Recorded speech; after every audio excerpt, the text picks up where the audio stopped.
Deu tilt? A gente explica. Esse é o podcast de ciência e tecnologia do UOL. E eu sou Ricardo Cavallini. Vamos conversar? Olá, eu sou o Cava e no episódio de hoje vamos falar sobre makers. Para quem não conhece, estamos vivendo uma época onde qualquer pessoa pode criar, produzir, vender, distribuir qualquer produto. Algumas pessoas chamam isso de movimento maker, eu gosto de chamar isso de momento maker, porque as pessoas estão redescobrindo que não precisam ser passivas em relação à tecnologia, que elas podem criar coisas para mudar o mundo à sua volta, criar produtos, serviços, enfim, criar coisas que antes só eram factíveis para grandes corporações. E nesses últimos meses, chamar de momento é ainda mais propício, porque os makers estão chamando muita atenção, criando soluções para ajudar na luta contra o coronavírus, e hoje nós vamos falar um pouquinho sobre isso. Será um episódio diferente, várias pessoas enviaram perguntas, principalmente questões ligadas aos makers, ajudando nessa luta contra o coronavírus, e eu vou responder algumas das perguntas, mas eu também chamei alguns convidados que são makers para responder algumas delas. Algumas pessoas que mandaram perguntas pediram para não divulgar o nome, então vou usar apenas o primeiro nome delas. E a primeira convidada para me ajudar a responder é a Rita Vu. Ela é arquiteta, designer, pesquisadora, é diretora de comunicação e conteúdo do Instituto FabLab Brasil, foi diretora da rede FabLab das prefeituras, né, cuidava de todos os laboratórios da prefeitura, foi minha parceira no reality show do Discovery, o Batalha Makers Brasil. E aí, Rita, tudo bem? Tudo bem, Cava. Ô, Rita, deixa eu te perguntar uma coisa, antes de entrar na pergunta. Você está em alguma iniciativa da história do Corona? Está fazendo alguma coisa? Então, eu estou participando de duas iniciativas que surgiram, assim, digamos, de maneira emergentes, né? É uma coisa meio de autogestão, que é o Makers contra a Covid, que começou aqui na cidade de São Paulo, começou a se expandir, e o Brasil contra o vírus, que inicialmente começou como um movimento mais nacional, e agora a gente está tentando unir esforços, pelo menos, né, aqui na cidade de São Paulo, para dar conta das questões logísticas que tudo isso implica. Também estou ajudando, né, no ventilador pulmonar, no Inspire, lá da Poli, USP, principalmente, porque são amigos meus que estão, né, à frente desse desenvolvimento, e é isso. A Helena Bernardes lembrou o seguinte, que para fazer soluções de tecnologia, os makers precisam de insumos. E ela perguntou o seguinte, como é que está a parceria com empresas que fornecem essa matéria-prima, ou se isso está sendo feito via doação, das iniciativas que você tem acompanhado aí, como é que está funcionando isso, Rita?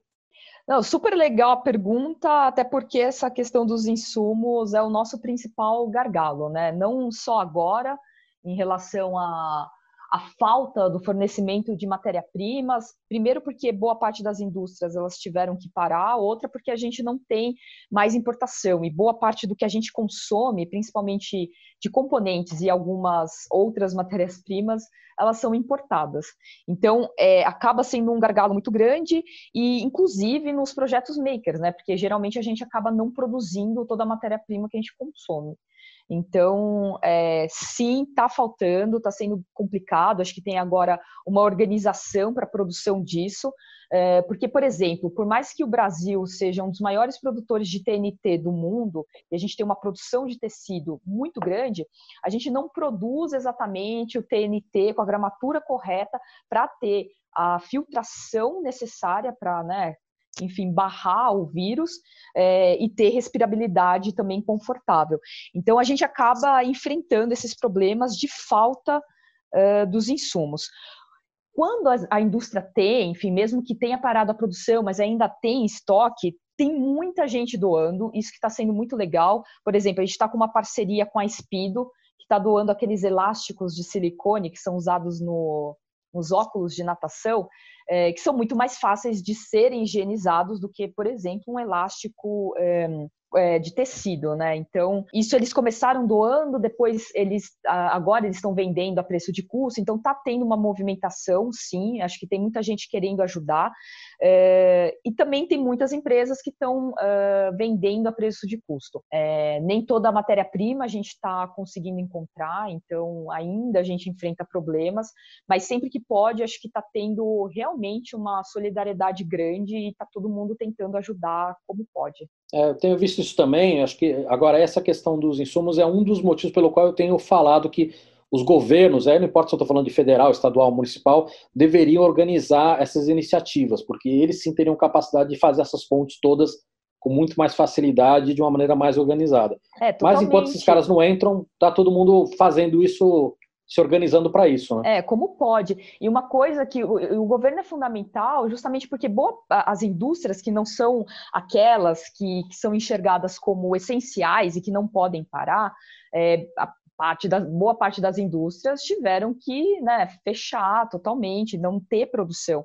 E eu acho que agora, né, entendendo que há demandas de outras coisas, por mais que, por exemplo, a gente não precise de óculos de natação, poxa, produzir talvez o elástico de silicone seja importante. Então, talvez essa indústria ela tem que ter autorização para continuar trabalhando. Então, essa articulação, né, entre sociedade civil, os empresários, as indústrias, o governo, é muito importante. Legal. Rita, muito obrigado. Fica bem aí. Espero que as iniciativas que você esteja trabalhando sejam um sucesso. E obrigado pela participação. Valeu, Cava. Obrigada pelo convite. E para a próxima pergunta, eu convidei o Marcos Oliveira. Ele é fundador do Instituto Me Viro, uma organização que trabalha com educação maker e também tem um espaço maker aberto à comunidade lá em Brasília. Marcos, bem-vindo. Obrigado, Ricardo. Muito obrigado aí pelo convite. Eu tenho uma pergunta aqui da Patrícia e ela perguntou o seguinte: com tantas empresas por aí já participando, né, que já começou várias empresas a participarem da ajuda contra o Covid, como uma iniciativa individual pode fazer alguma diferença? Certo. Eu acho que o que eu tenho mais a agregar é com a nossa experiência, né? Como que nós do Me Viro, do Espaço Maker Me Viro, como é que a gente está enxergando e trabalhando para ajudar no combate ao Covid. Ainda está muito difícil definir um caminho claro de ação, né, e de impacto, ainda está tudo muito nebuloso, mas o que a gente fez no início foi muito reflexivo, né? A gente teve um momento de tentar entender o que estava acontecendo, foram uns 2, 3 dias de se situar, né, como uma entidade que está trabalhando com o movimento maker, e durante esses 2, 3 dias começamos a observar o que outros países já estavam fazendo, né, já que a gente tinha um exemplo de outros países e as ações que esses outros países e a comunidade maker estava tomando.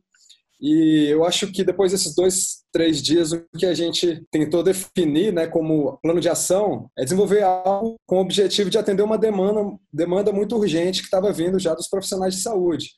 E essa demanda era das máscaras, principalmente das máscaras Face Shield, que já estavam acabando aqui no mercado brasileiro. E a gente viu que tinha um projeto de impressão 3D já sendo replicado em alguns países. Era um projeto da empresa que produz impressoras 3D, a Prusa, impressora open source. E a gente fez o download desse projeto e começamos a fazer a impressão dessa primeira versão da máscara, né? Lá no espaço nós temos 8 impressoras 3D, então teoricamente a gente conseguiria dar vazão a uma quantidade maior dessa máscara, né? Mas depois da primeira e segunda impressão que a gente realizou, a gente viu que demorava muito tempo para a gente construir uma máquina dessa com a impressora 3D. Eram de 2 a 3 horas, dependendo da qualidade da impressão. E a demanda era muito maior do que isso. A demanda já estava na casa das 10 mil máscaras aqui em Brasília. Então eu comecei a pensar em outras soluções, como a gente tem várias máquinas e recursos lá no espaço, como é que a gente poderia ser mais útil e acelerar a produção disso. E comecei a pesquisar alguns projetos para ver se não tinha nada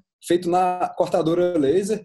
A gente não encontrou nada e a nossa decisão foi desenhar o nosso próprio projeto de máscara para ser feito na cortadora laser, que a cortadora laser ia diminuir o tempo de produção aí de 2, 3 horas para coisa de 3 minutos por máscara. E aí a gente desenhou o nosso primeiro projeto. A gente lá no espaço tem uma cultura open source muito enraizada na gente, né? Tudo que a gente faz, a gente compartilha o passo a passo de como construir com licença aberta, voltado justamente para utilizar o movimento maker como algo que pudesse dar escala e melhorar o nosso projeto, né? Então a gente fez a máscara, abrimos o arquivo dela, colocamos no nosso site e começamos a produzir. Então no início a gente fez o cálculo aí que a gente, com a máquina laser, a gente ia conseguir produzir de 200 a 300 máscaras por dia, e com a impressão 3D a gente estaria produzindo com as nossas 8 impressoras mais ou menos 20 máscaras por dia. Então a gente ia ter um ganho muito grande com a cortadora laser. E começamos a fazer na cortadora laser.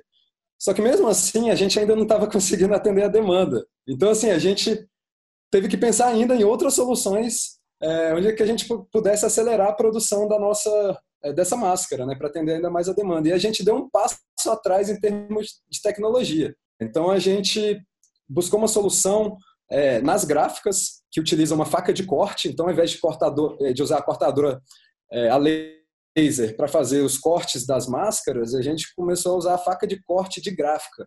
Então, a gente conseguiu aumentar aí a produção de 200, 300 para 700 máscaras por dia. Eu acho que foi dessa maneira que a gente começou a enxergar que o nosso impacto como uma empresa pequena, né, um espaço maker pequeno, a gente, enfim, somos 4 funcionários só lá no nosso espaço maker, mas a gente estava conseguindo fazer uma produção de 700 máscaras por dia. Eu acho que tem algumas questões aí, que mesmo você indo para uma tecnologia mais antiga para massificar, né, para ter escala, você teve que fazer os protótipos antes para testar, né? E hoje você tem muitas empresas que eu tenho visto que estão usando tecnologias mais básicas para ter escala também, mas que muitas delas foram ou estão usando os projetos abertos ou foram inspirados por projetos abertos, né, que foram testados e deram certo também, né? O Marcos, o Renato mandou uma outra pergunta. Ele diz o seguinte, que tem um monte de ideias dele, né, ele tem um monte de ideias, mas ele diz que não tem grana para comprar material e equipamento, e ele quer saber o que ele pode fazer para colocar as ideias dele em prática. Acho que isso vale para tempos de Covid, mas também acho que vale para tempos sem crise, né? Sim, a gente estava com esse mesmo problema também no início, né? Ano passado foi um ano que a gente gastou muito construindo nosso espaço, então acabou o nosso dinheiro, né? Como é que a gente, mesmo tendo a ideia de fazer na cortadora laser para dar escala e tal, como é que a gente ia comprar material, né? Então a nossa solução foi realmente pedir ajuda. Eu comecei a compartilhar vários vídeos, né, desse processo de prototipação, para que as pessoas entendessem o que a gente estava fazendo. Então acho que esse foi o primeiro passo. E na sequência, depois que as pessoas entenderam, deram um feedback positivo, foi pedir doação individual mesmo, direto na nossa conta. Teve que vender o projeto, né, para as pessoas entenderem e começarem a participar junto. Exato, foi um pitch público, assim, digamos assim, para investidores individuais, né, que são as nossas doações individuais. Agora, Marcos, essa pergunta vale também para pós-Covid, né? Vamos supor que eu tenho uma ideia de criar um produto, um serviço, e eu não tenho grana.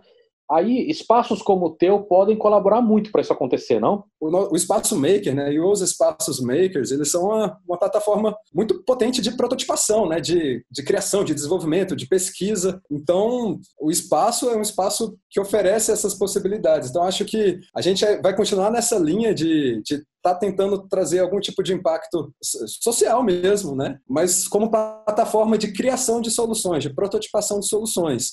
Mas algo que foi muito importante para a gente, nesse processo de captação de dinheiro para tirar uma ideia do papel, foi a nossa prestação de conta. Mesmo a gente não tendo, nesse início, apoio de empresa, de governo, nem nada, a gente se preocupou muito em constantemente estar fazendo a nossa prestação de conta. Quanto que foi doado, quantidade de doações que a gente teve e quanto que a gente gastou em cada um dos materiais, cada um dos recursos que a gente utilizou. Eu, inclusive, botei todas as notas fiscais abertas lá no nosso site também, e isso ajudou com que a gente, por exemplo, quando estava no vermelho, que as pessoas enxergassem isso, enxergassem o nosso trabalho, o trabalho do impacto que a gente estava gerando, e se movimentassem para doar mais, para a gente sair do vermelho. Marcos, muito obrigado, parabéns pelas iniciativas aí e boa sorte, tomara que elas continuem e cresçam bastante. Muito obrigado, Ricardo, pelo convite, e espero que a comunidade Maker continue unida aí nesse combate ao Covid-19. Obrigadão, Ricardo. Para a próxima pergunta, eu convidei o Najib Nassif, que é CEO da Bolha e CTO da Questonô. São ambas empresas que fazem criação e desenvolvimento de protótipos e design. Najib, bem-vindo. Opa, tudo bem? Tudo ótimo. Você me conta uma coisa, você está participando de alguma iniciativa em relação ao coronavírus ou não? Cara, eu tô sim. Nós estamos, a Bolha, a Questonó, a gente está participando de uma iniciativa, sim, uma coisa bastante densa, então por isso que a gente ainda não está divulgando, porque a gente está, obviamente, validando uma série de coisas, porque uma coisa é você fazer um protótipo ou montar alguma coisa para o mercado publicitário, que era o que a gente estava acostumado a fazer. Mas quando a gente pega a área de saúde e tenta prototipar alguma coisa que tenha, de certa forma, interferência à vida das pessoas, o buraco é bem mais embaixo, então não dá para a gente brincar e nem botar a cara para bater. Então a gente tem que fazer muito teste. É um grupo muito grande de gente que está envolvida nesse projeto. Então tem médico, tem engenheiro, tem agente, tem designer. Então assim, é muita gente envolvida. É muito sério o negócio. Quer dizer, o problema já é muito sério, mas a solução também tem que ser muito séria.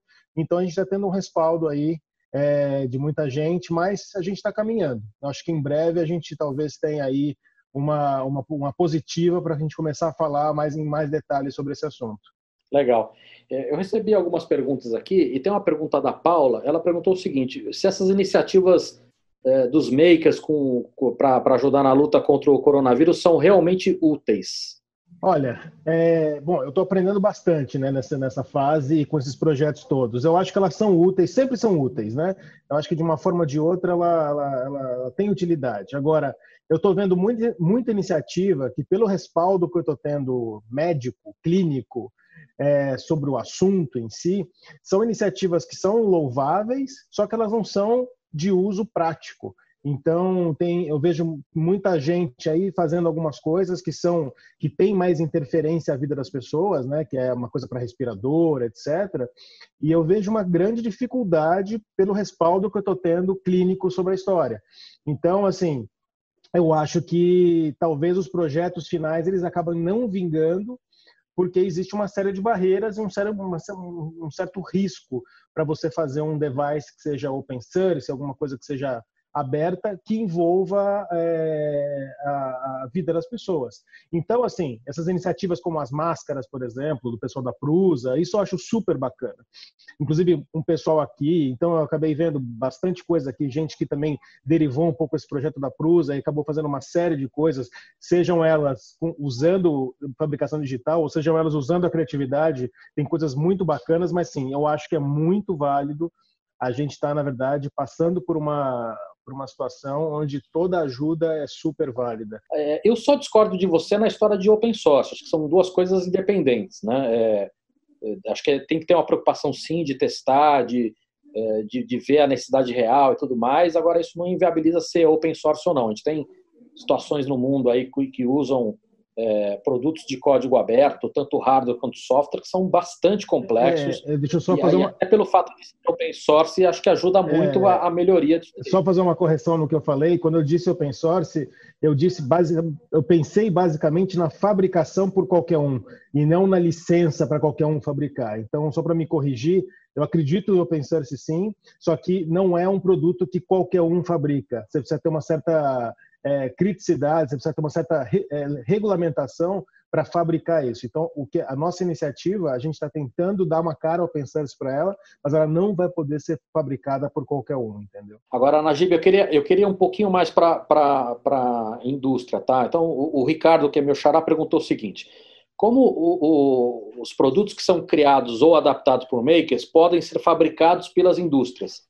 E como é que essa adaptação deve ser feita e pensada? Pois essa é uma questão que a gente está passando. É exatamente isso que eu estou vivendo agora. É o que eu falei. Uma coisa é você fazer uma invenção, você criar alguma coisa, você prototipar alguma coisa, e outra coisa é você colocar isso na indústria, né? E principalmente essa indústria de saúde, ela tem uma série de regulamentações que eu vou te dizer, assim, eu nunca fui um grande estudioso de regulamentações e de certificações, mas assim, é super crítico, né? Porque trata com um problema muito muito difícil, que é a saúde das pessoas, tal. Mas não é fácil você adaptar. Não é fácil. Inclusive, os preços desses produtos eles são altos porque eles exigem uma certa certificação grande. Certificação muito grande. Vamos lá. Mas, ok, concordo. Deixa eu concluir uma coisa importante. Mas a gente está encontrando soluções para conseguir construir isso com valores muito abaixo. Muito abaixo. Perfeito, Najib. Mas olha só, eu concordo com você, eu tenho falado sobre isso também, tenho dado esse alerta. Você tem custo de desenvolvimento que os makers não estão cobrando, você tem custo de certificação, você tem custo de adaptação, por exemplo, se montar produzir um molde para injeção de plástico é super caro, tem tudo isso. Sim. Certificação é super complicado, tem tudo isso. Mas existe alguns exageros muito surreais. Aquela válvula que foi feita pelos italianos, que é um pedacinho de plástico, custava $11.000. Você pode botar o que você quiser ali, entendeu? Não faz sentido. Então, Mas eu entendo o que você está falando. Agora, independente de ser para a indústria médica ou não, assim, a hora que a gente está falando de criar um protótipo para ser produzido em escala, tudo isso, material, processo de produção, custo, tem que ser pensado desde o início, né? sim, tem que ter pensado. Você tem que ter essa noção de produzir em escalas. Você tem que ter. Agora a gente está sendo provado, né? Porque não adianta você fazer alguma coisa que você não consiga replicar, ou que seja difícil replicar, ou caro para replicar. Então a gente tem que ter essa cabeça desde o início, de pensar alguma coisa que facilmente a gente consiga replicar, porque a gente tem que trabalhar para muitas pessoas e não para poucas pessoas, independente se a gente vai conseguir tocá-las ou não. Mas a gente precisa, de certa forma, pensar em coisas para muitas pessoas. Agora, nesse mercado, acho que todo mercado tem sua especificidade, né? Mas esse mercado médico, você tem toda a razão. Às vezes tem coisas muito pequenas, muito simples, que você fala, não é possível isso aqui custar $10.000, né? Não tem porquê isso aqui custar $10.000, mas obviamente, eu acho que é um pouco do lobby desse mercado também, que faz com que as soluções fiquem muito críticas e muito caras pela essa criticidade, e tudo gira em torno disso, vira meio que o modus operandi do mercado. Agora, isso a gente está tendo que quebrar isso. Está sendo bacana nesse ponto. Assim, eu acho que a gente já passou por essa discussão em outros segmentos, outros mercados. Eu falo sobre muito nas minhas consultorias e palestras sobre a história, a tal transformação digital. Então, assim, todas as barreiras, não importa se são legais, burocráticas, políticas, as barreiras estão caindo. Então, o que já aconteceu em outros segmentos, isso agora vai ser acelerado nesse segmento, né? Eu acho que traz muito à luz aí essas questões todas, mas a gente vai ver aí uma aceleração nessa transformação desse segmento, né? Com certeza, não tenho a menor dúvida disso. É um caminho irreversível para este mercado e para outros, né? E para outros. Agora a gente está falando de saúde, mas a situação que a gente vai viver depois que isso passar, a gente ainda não sabe exatamente. E então a gente vai ter uma mudança, inclusive na maneira que as pessoas vão nos restaurantes, como as pessoas se interagem na rua. Então vai ter como lava a mão, como vai na loja, né? Então assim, eu acho que por pior que seja, a gente tem todo um grande novo mercado surgindo, que a gente vai ter que aprender como é que ele funciona e vai ter um espaço criativo para isso, né? Agib, cara, muito obrigado, parabéns pela iniciativa aí, vou ficar torcendo aqui para que ela tenha sucesso e ajude a gente nessa batalha. Obrigado você pela oportunidade, espero que a gente tenha sucesso nessa jornada toda que a gente foi passando aí de dificuldades e de desafios. Deu tilt, volta já! Os podcasts do UOL estão disponíveis em todas as plataformas. Você pode ver a lista desses programas em uol.com.br/podcasts. Recebe salário, faz transferência, pagamento, recarga de celular e até empréstimo, tudo sem taxa.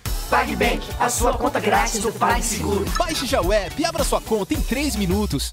Nossa próxima convidada é a Gabi Agostini. Ela é fundadora do Olab, uma organização que trabalha com o movimento maker.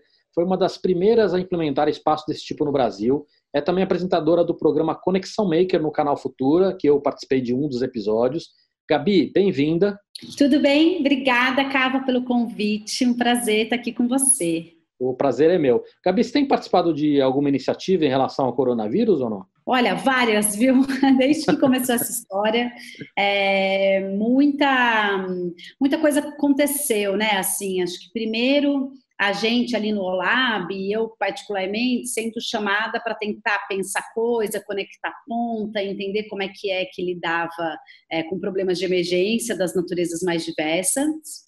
E aí, a PUC-Rio está com uma atuação bastante protagonista aqui dentro desse processo de articular players da indústria com grupos acadêmicos, com designers, engenheiros, enfim, pesquisadores variados, e com movimentos como o Movimento Maker, com pesquisadores, pessoas, enfim, gente aí fazedora que pode vir a somar, por exemplo, na produção de equipamento de proteção pessoal para proteger os agentes de saúde, ou até outros equipamentos mais robustos para hospitais. Então, a PUC está com uma iniciativa forte e acabei ali entrando, ajudando uma ponta ou outra, que culminou na gente, no OLAB, desenvolver uma plataforma para conectar algumas das pontas que a gente percebeu aí um pouco soltas, de demandas vindas de hospitais, de prefeitura, secretaria de saúde, tentando entender quem é que podia ser acionado, e de uma série de agentes da sociedade civil, organizada e desorganizada, pessoas, né, movidas pela sua solidariedade, pelas suas habilidades,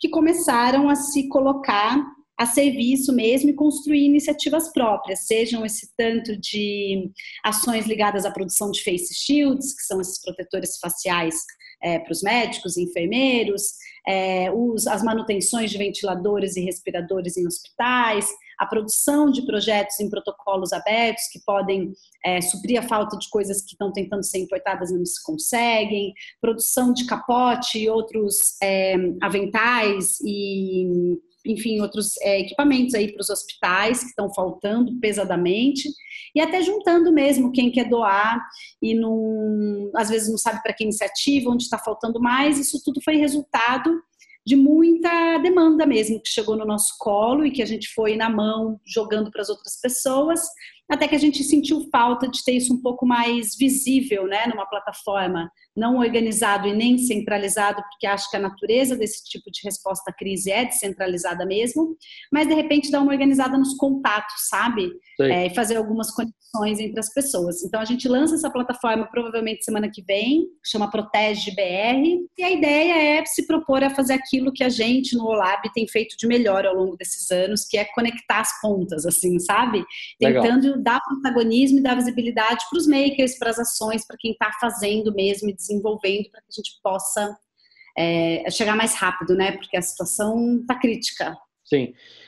Gabi, algumas perguntas chegaram aqui, uma delas foi da Carla, e ela perguntou o que falta para os makers entenderem e no que eles estão mandando bem. O que eu entendo dessa pergunta aqui é mais assim, dessa experiência, o que vai trazer de aprendizado para os makers e o que pode trazer de aprendizado para quem não é maker ou para a sociedade em geral? Olha, eu acho que a grande contribuição dos makers nesse processo é a agilidade na resposta, né? A capacidade de muito rápido conseguir, do dia para a noite, de uma hora para outra, juntar máquina, pessoa, equipamento, competência técnica, sair fazendo, sair imprimindo, sair cortando, sair costurando, sair fazendo o que tem para fazer.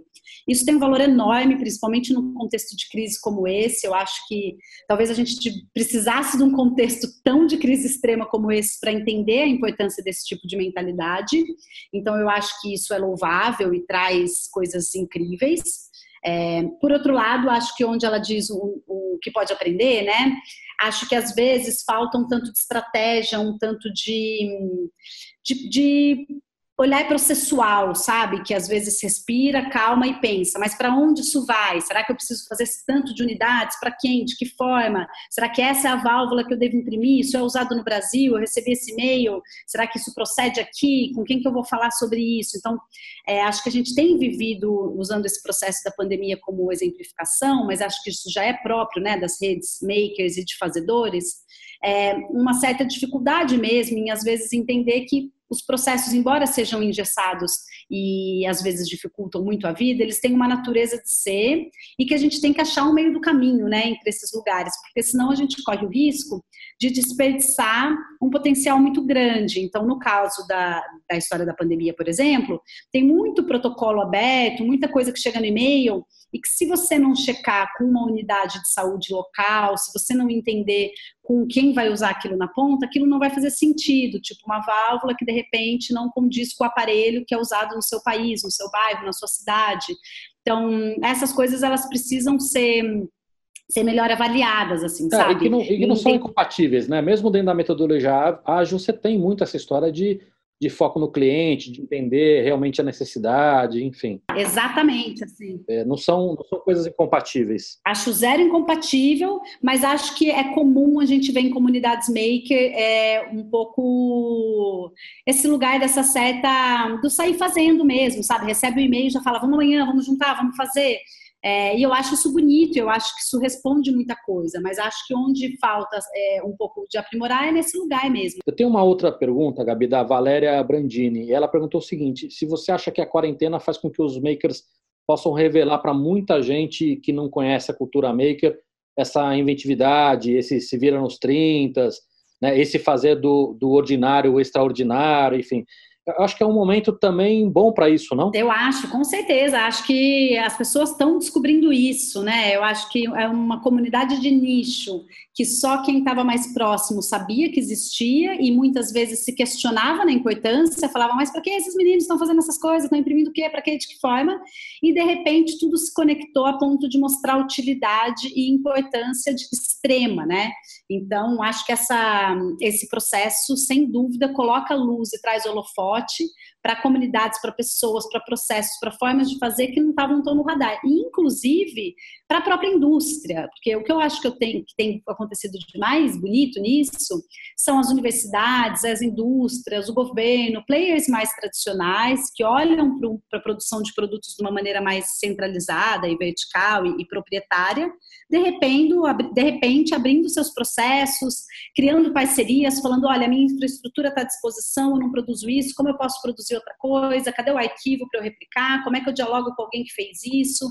Cadê alguém, aquele professor paidal do bairro passando a ser requisitado para fazer esse diálogo com a indústria e a transformação do arquivo que traz o designer? Então, acho que a gente tem um momento agora de possibilidade de diálogo de áreas que até então tinham uma certa dificuldade de andarem em conjunto, assim. Então, quando a gente pensa na riqueza que tem entre juntar comunidades de makers com comunidades dos industriais, isso tem um impacto enorme, assim. Eu particularmente acho que a gente só vai resolver o problema, por exemplo, das EPIs nos hospitais na pandemia, se a gente trabalhar cada vez mais nessa junção, sabe? Isso só para citar um exemplo específico, mas acho que vale para tudo.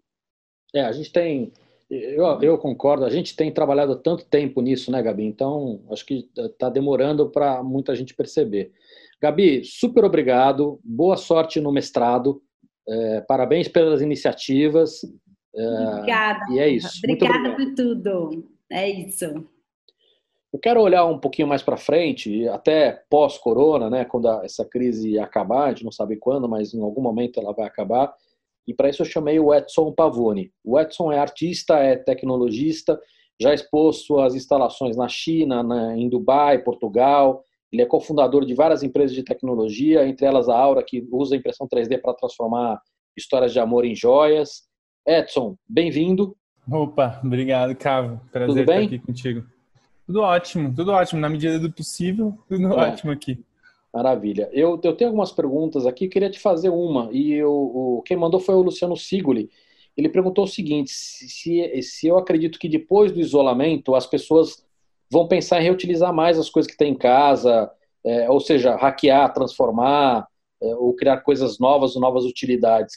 Como é que você vê isso? Cara, eu acho que o isolamento vai mudar, assim, um monte de comportamentos, um monte de padrões, assim. Eu acredito muito que a sociedade muda bastante quando ela observa uma coisa que dá certo.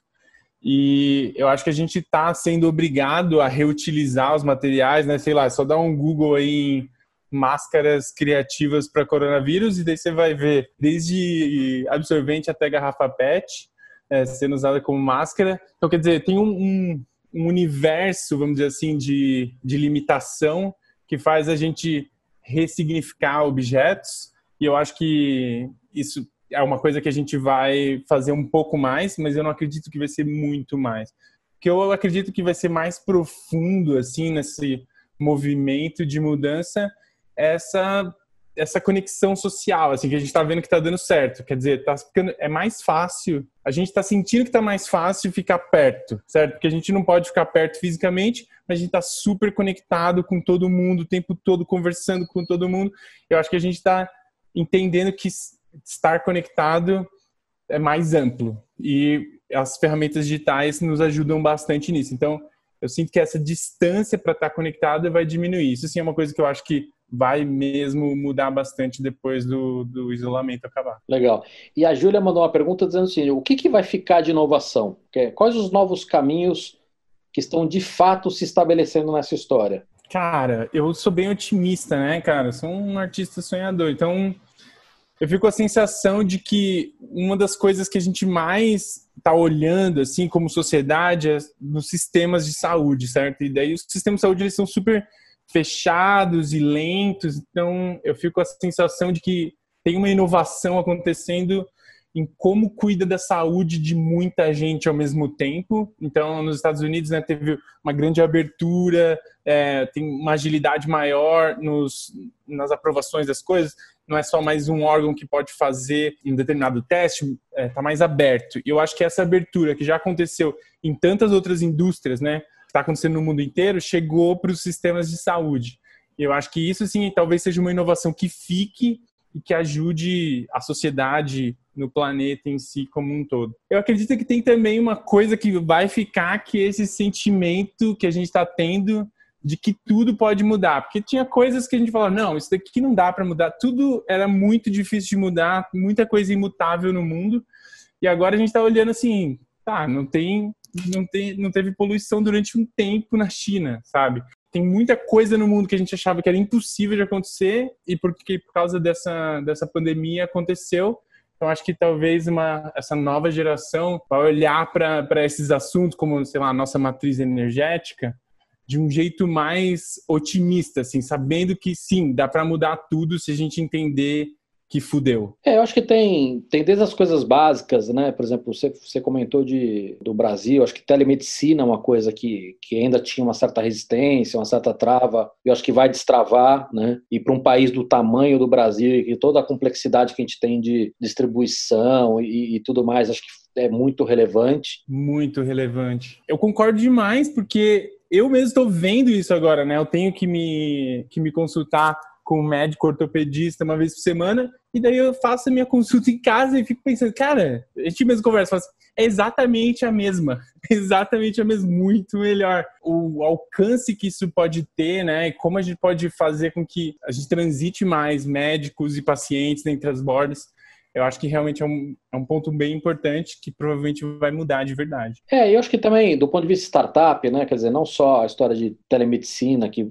vai poder gerar um monte de oportunidade nova, mas também tem coisas do tipo, sei lá, o cara que está fazendo respirador, amanhã pode criar uma solução para a apneia do sono, o cara que está fazendo camas de hospital mais barata, amanhã vai poder fazer essas camas hospitalares para quem fica em casa, que o aluguel de camas é muito caro. Agora, são exemplos mais básicos que eu estou dando, mas esses caras podem criar uma série de outras coisas. A partir do momento que as pessoas entendem que é factível criar, que é factível fazer, até mesmo para indústrias onde, teoricamente, eram muito fechadas e muito complexas, acho que destrava na cabeça das pessoas o empreendedorismo, né? Total. Eu sinto que é isso, né? Uma certa abertura de um sistema que parecia um monolito, assim. Parecia que só o governo poderia atuar ali, que os cidadãos assim, não podem fazer. E agora a gente está entendendo que pode, né? A gente está vivendo um momento onde é mais fácil acreditar que você pode influenciar, assim, esses grandes sistemas. E talvez até entender que mais do que pode é entender que é mandatório que a gente se envolva por pensamento de longo prazo, por trazer mais a ciência para perto, enfim, até de países como o Brasil, que você tem dificuldades aí que não são atendidas em tempos normais também, né? Não é só em momentos pontuais como esse que a gente está vivendo. Exato. Concordo com você. É esse lugar que quem faz precisa ocupar, né? O lugar de quem está olhando para o mundo e não está impressionado com as soluções que estão aí. Legal. Edson, muito obrigado. Se cuida. Espero que a gente possa falar em breve aí sobre outros assuntos. Valeu. Valeu demais, Cavallini. Um grande abraço para você. Se cuida também. Bom, também tem pergunta sobre empreendedorismo e quem vai responder para a gente é o Pedro Salum. Ele é engenheiro de computação, cofundador da LoopKey, que é uma startup de controle de acesso para o mercado imobiliário. Pedro, bem-vindo. Fala, Cava, beleza, meu velho? Como é que você tá? Tudo jóia. Pedro, o Jonas Felipe mandou uma pergunta dizendo o seguinte: como é que os makers estão conseguindo crescer no formato de startup? Então, acho que tem a ver com isso que a gente falou, mas acho que a pergunta dele é mais relevante de, sim, se tem mercado, o que está faltando para os makers, como é que eles estão ganhando dinheiro hoje. Eu acho assim, lá fora a gente tem um monte de exemplos. Eu não vou nem usar os exemplos mais óbvios, como Apple, como Tesla, como SpaceX, porque as pessoas nem consideram esses caras makers, acham que são grandes corporações e tudo mais. Sim. Nem entrar nessa discussão. Mas você tem exemplos, sei lá, a indústria de realidade virtual renasceu por causa de um maker. né? Os drones eram muito coisa de militar, e hoje você tem essa quantidade de drones em todas as indústrias também por causa de um maker. Os próprios relógios, esses smartwatches também renasceram também por causa de maker. Então, você tem exemplos muito gritantes de indústrias inteiras que ou nasceram ou renasceram por causa de makers, inclusive coisas recentes. Mas como é que você está vendo isso? Você começa a ver bastante player aqui no Brasil já em relação a isso? Então, o que a gente começa a ver são mercados mais tradicionais que necessitam de uma inovação, né? Então, e essa inovação que eu falo é meio que incremental, né? Então, por exemplo, você olha na área da saúde. Cara, depois da história de coronavírus, você vê que muitos makers começaram a bolar soluções justamente para poder resolver problemas do próprio corona, né? Seja para proteção, seja para limpeza, seja para monitoramento. Então as pessoas começaram realmente a ir atrás disso. E o legal do maker é que ele é o cara que não só projeta, né? Ele faz. Mas o problema de você só fazer também e você não pensar como um produto é que muitas vezes você faz uma coisa muito legal, só que não tem mercado. Então eu acho que essa dualidade, essa é a dificuldade do maker de, beleza, como é que eu transformo, como é que eu realmente sei se aquele produto que eu bolei, aquele projeto que eu bolei realmente tem venda. E por isso que é muito importante a gente seguir o passo lá, Lean Startup, cara. Não deveria nem ser só para startup, é moto de vida, entendeu? De você testar as coisas, fazer da maneira mais simples para você incrementar aos poucos e ter uma coisa melhor lá na frente, né? A startup ela faz sentido porque ela resolve um problema real, né? Mas acho que o que você está falando vai bem além de startups. A gente tem o país, o Brasil é um país muito empreendedor, mas a gente não tem a cultura de empreendedorismo, né? É o que você falou, assim, tá cheio de sempre tem uma modinha da vez, né? A paleteria mexicana, a iogurteria, o hambúrguer gourmet, é sempre uma cópia sem pensar se tem mercado, se tem público, se o seu produto faz sentido, enfim. Então eu tô vendo essa parte com os makers, sim. Eu tô vendo muito na área de saúde, eu tô vendo muito na área de monitoramento agrícola. Muita gente fazendo soluções de, por exemplo, o cara vai num Fab Lab, vamos supor, um fazendeiro vai num Fab Lab, chama lá um menino falando, eu quero te pagar uma grana aqui pra você fazer um sensor pra mim. O cara vai lá, junta meia dúzia de peças com Arduino, coloca numa caixinha e pronto. Cara, você não tem noção o que está resolvendo no mercado agrícola, entendeu? Ou, por exemplo, no meio de saúde. Então, eu acho que esse mercado está crescendo, as pessoas estão entendendo que existem Fab Labs, existem makers realmente metendo a mão na massa ali, fazendo coisas decentes. Agora é o momento de conseguir transformar isso realmente num capital, né? E você transformar isso em alguma coisa que você consiga escalar financeiramente. Tá? Esse eu acho que é a maior dificuldade dos makers. Pedro, muito obrigado. Parabéns pela empresa aí, parabéns pelo trabalho. É isso, muito obrigado a quem chegou até aqui, obrigado também a quem mandou pergunta e até o próximo episódio. Valeu. Valeu, Cava. Obrigado, viu, meu velho? Qualquer coisa, galera, se precisar, pode entrar em contato comigo aí, que eu tô super feliz em responder a pergunta de vocês, em ajudar realmente esse movimento todo aí a mudar o Brasilzão. E no nosso site, uol.com.br/tilt/podcast/deu-tilt, você vai encontrar nomes e referências de coisas que a gente recomendou aqui no nosso podcast. Deu Tilt tem a apresentação de Ricardo Cavallini, edição de áudio de João Pedro Pinheiro e coordenação de Fabiana Ushinaka e Juliana Carpanês.